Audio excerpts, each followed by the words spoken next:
Alam mo, nakaka-amaze. Nakaka-amaze sila. Miss Ai de las Alas bumilib sa SB19 pati sa 18. Present sa Day 2 of Simula't Wakas Philippine Arena Concert.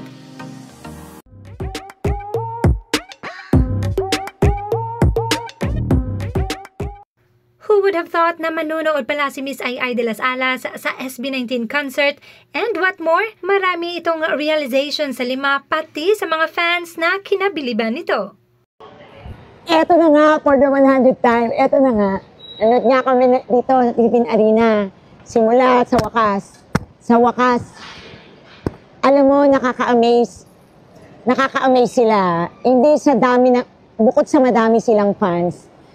Ngayon ko lang na-realize, lahat pala talaga sila kumakanta. Lahat sila magaling kumanta. Tapos, na-amaze ako sa kanila kasi yung kahitikan ba nung show, na lang, pang mga lola mo dahil, lahat ng mga ilaw, sabay-sabay. Yung mga ganun-ganun chamber nila, sabay-sabay nag-iba, kulay nagiging blue, nagiging dilaw, nagiging technicolor. Tapos, yung mga panay nila, nakakatuwa. Nagte-thank you sila, diba? So, sinasabayan sila ng mga fans nila. Alam kong ano yung mga sponsor nila. Kunyari, pag sinabi nilang, nauuwaw kami kasi inom kami, sabay-sabay yung mga tao, Pepsi, ha, ala, ang galing, nakakatuwa. Actually, nakakatuwa siya. Very entertaining, at saka, ang dami nilang fans.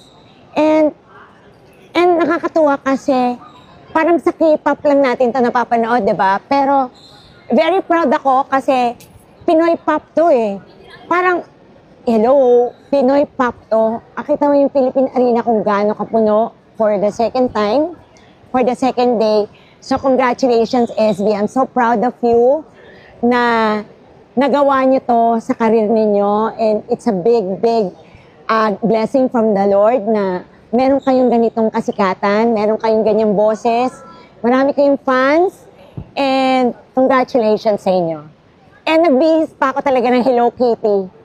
Kahit may sipon ako dahil, tsaka ubo, pero para mapanood ko kayo, and so amazing. And congratulations. Nakakatuwa kayo. And nakakatuwa din yung mga fans nyo. And nakakatuwa yung show. Na-amaze talaga ako for a Pinoy concert. Bye!